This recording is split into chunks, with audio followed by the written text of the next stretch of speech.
If you ask me, Apple Computer is going to $2,000 a share, right? I mean, I'd be very, very long that company.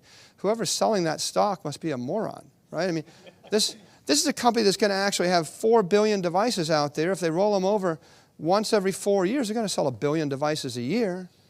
And like we're 3 billion 12 years ago, and then went to 600 billion. If you ask me, Apple Computer is going to $2,000 a share, right? I mean, I'd be very, very long that company. Whoever's selling that stock must be a moron, right? I mean, this is a company that's going to actually have 4 billion devices out there. If they roll them over once every 4 years, they're going to sell 1 billion devices a year. And the thing that people they don't get, right? You either get it or you don't get it. I'm going to come back to your PC question. I know a lot about PCs. I bought 10,000, 20,000 PCs in my life. I got 3,000 sitting underneath my desks. You put a Dell computer underneath a desk, you don't care that it's loud and it's hot and it's a power hog and it's ugly and it's heavy and it's like an ugly beige cabinet with screws showing. You don't give a crap. You just want it to be $400 or $500. Okay? You put a phone in your pocket and you sleep on it or next to it. You care whether it's hot. You care what it looks like. You care the battery life. You care about the radio. This is an iPhone 5. This runs 10 times faster than an iPhone 4. There's not an 8-year-old on the planet that doesn't want an iPhone 5. Right? Who wants to wait 42 seconds to watch something download instead of 2 seconds? Nobody. Right? You don't have to be a genius to run an Apple computer. You just have to, every year, make the product a bit lighter, a bit more elegant, make it a better radio, make it a better battery. And then I sat with one of the 10 richest guys in the world for dinner 5 nights ago, and we had dinner for 4 hours, and he did half the talking, I did half the talking, and he's much more successful than I am. I understand that, by the way. As I said, sometimes you got to do other things than just have opinions to make money, right? There's a lot of execution involved in the rest, but I have opinions. So he said to me, Apple Computer, can these guys hold their prices? Aren't they going to follow the model of the PC industry? And aren't their prices going to taper down? Their 40% margins are going to become 30 and 35 and 20.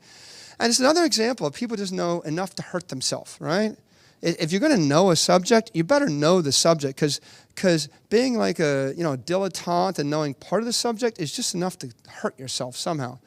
And I said, no, their gross margins don't have to tailor down. I mean, if you go to France, and this is the benefit of seeing enough, you go to France, you see Bernardo Arnault runs a company, LVMH.